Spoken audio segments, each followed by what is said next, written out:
Hi, today I am telling you a hack of instant ticket booking on IRCTC. So let's start.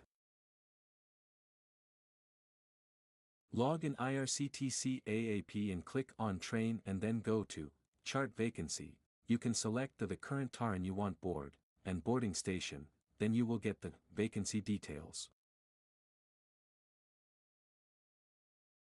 Now select the vacancy berth and choose the seat, and when the TTE comes, pay the full amount of the travel. Do try. Thank you, and have a good day.